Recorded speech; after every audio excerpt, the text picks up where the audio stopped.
Welcome back to another session of photo retouching. James Mason here. Open up a file and then you go into image size. A lot of times we look to see how many pixels we have, and on this one there's 54, 72, 36, so forth. There's quite a bit. If you turn off the resample and you put in a print resolution of 300, you can see that clearly you have a size of a picture that you could make a 17 by 11, 11 by 17 here. And then when you use the resample, you're either resing up or resing down. Another place to see this information is this button down here in the lower left, where you can see quickly you can see the pixels and the overall frame dimension. Okay, to get started, we'll start with like cropping, and you don't necessarily have to do cropping right away, but here's how you reset the tool, and then you can go into width, height, and there's a number of preset or aspect ratios in this one drop down menu right here. Like here's a 5:7, but when you look at the 5:7, you don't get the resolution. So I'm gonna go for the width height resolution, or I'll just take the preset of 5:7 here, which fills in 300 pixels per inch, which is print resolution.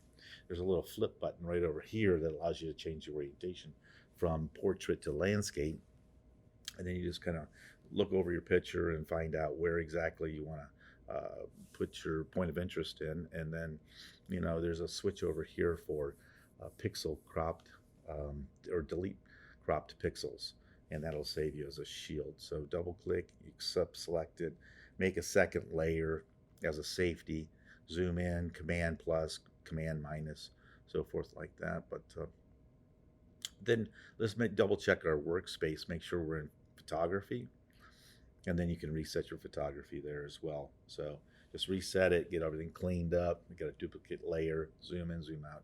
Okay, we're in pretty good shape for the shape we're in. These are your tools, and inside your tools, I just kind of tighten it up a little bit here, and let's go over a few of them. Today, we're just going to do a few, so it make a huge, long video, but let's start off with the spot healing. So with spot healing, you can, and it works with the same as the brush, so you can, between the P and the piping bar, you can make the brush bigger and smaller. All that you have to do is a beautiful little tool, just click on spots that you don't want, and it corrects them. Okay, so nice, quick little tool, very handy. That's called the spot healing.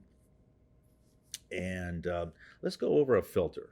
I'd like to go over one that's pretty cool for like a kind of digital foundation.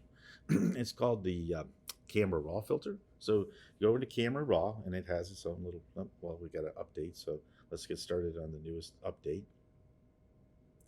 All right, and you have the basic setting right over here. All these are the basics. What I like to do is adjust the temperature, sometimes get a little bit warmer or cooler picture, and then you just go back and forth like that. And then you go, I like to sometimes bump up my exposure, bring up my contrast a little bit, take my highlights to go higher, and my shadows go down, giving me more contrast. Whites go up and blacks go down. All right, now these texture clarity and the dehaze are where the digital foundation is, where you can kind of change the complexion. As you can see, it does mess with the background. So if you want to mask this in later on, you can mask so that your background doesn't get tweaked, but only the face.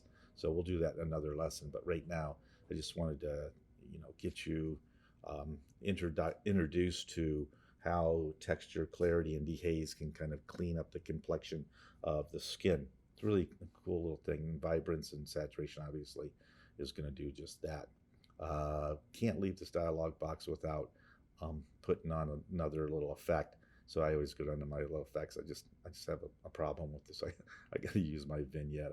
It's spotlights, so it's a cool little tool. I always liked vignetting when I had my own darkroom. And that's it for today, really. Just wanted to get you introduced to how the Camera Raw has some pretty good features. I know a lot of times when you get older, you want to get, you know, a little, fix up the complexions a little bit and things like that. It's a great little handy tool. Here's these layers on and off, and you can change the opacity to kind of dial it in as to how much you really want to use. Okay, so when you get ready to save off, you'll want to save and save your PSD with your layers.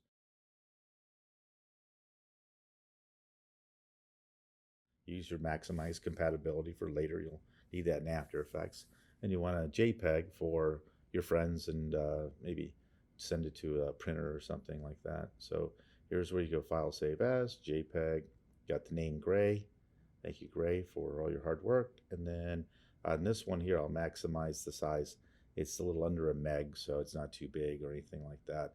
Again, it's this file is a 5x7, 300 pixels per inch. So it's 2100 by 1500 pixels. And so you just hit the save button, off you go, and then you can close off after that because you've got your PSD saved. All right, see you next time.